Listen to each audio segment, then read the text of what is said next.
Okay, so last video I left off, I got the front end of the truck lowered about 2 inches. It looks a little bit better now.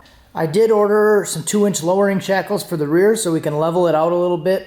And I did order lowering keys for the front, just so see if I can get it a little bit lower. I also got a camber kit for the front, because the wheels are poked in a little bit now. But my thought on this thing is, I might want to be adventurous someday and try to raise the diff up, because you can see the axles are at a downward angle right now. So if I go any lower with the truck, I'll want to raise the diff up. So depending how this acts, how this responds, I might end up going lower in the future. I don't think I'm going to do it all the way right away, but I think it would be pretty cool to get this thing pretty low to the ground and still have four-wheel drive. So I don't know if I'm going to do all that stuff right away. I'll probably just leave it with the 2-inch drop for now and see how that responds. I would maybe like to go a little bit lower and really get this thing kind of close to the ground, but that would mean raising the diff up to keep the axle alignment straight and possibly doing some other front end modifications. I have been kind of brainstorming doing like a Trailblazer SS front end on this thing or something like that, because it's low enough that the differential basically bolts to the oil pan and the axle goes through the oil pan. So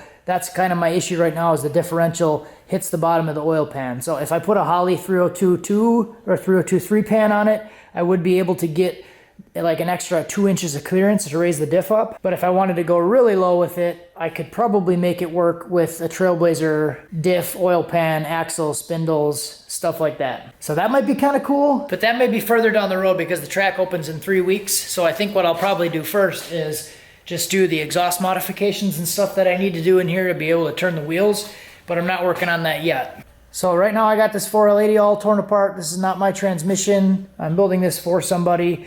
So basically what we're going to be doing with this thing is the Jake's freshen up kit and input shaft forward hub, exactly what I did to mine. So I have everything tore apart right now. I did find a couple issues with it.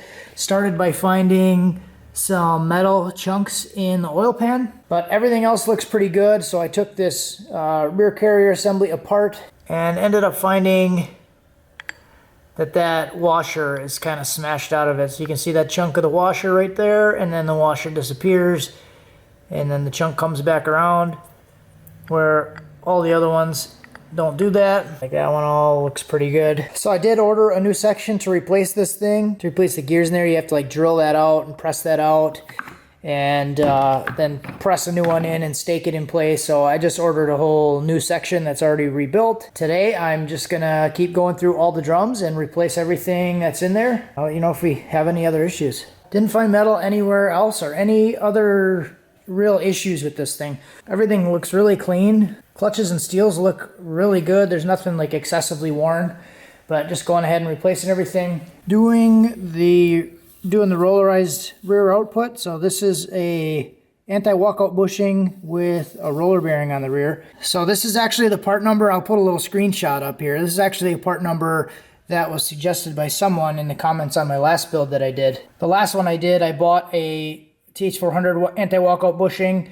and it punched it in from the backside, but there's actually a kit that comes with the right size bearing, so I ended up getting that thing. Because the last kit that I bought had to be punched in from the backside because the bearing that came with it was slightly smaller than the diameter of the bushing. So this one punches in from the inside, so the anti-walkout feature actually works, and it comes with different shims and the right size bearing. So that was good. I do have all the new clutches and everything already done. I did drill the hole for the direct drum for the dual feed, remove the inner lip seal on there. We did the new 300M input shaft with the Teflon seals, so that's all new. So the billet input and then the billet forward hub. So this thing's pretty much ready to go back together. And I'll come back in a bit. All right, so I got the pan all cleaned out, made sure all the metal and everything was out of there. He's gonna go with a new gasket and maybe a new pan, not really sure.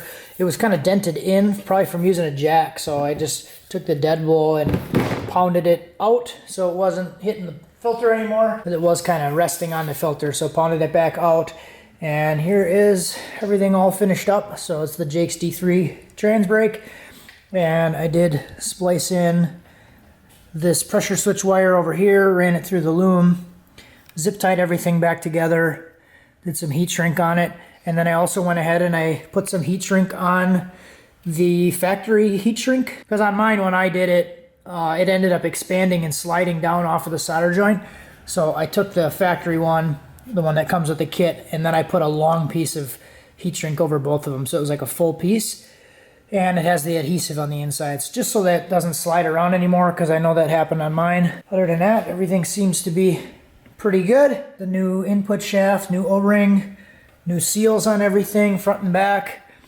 The new tail shaft seal, got the new case seal.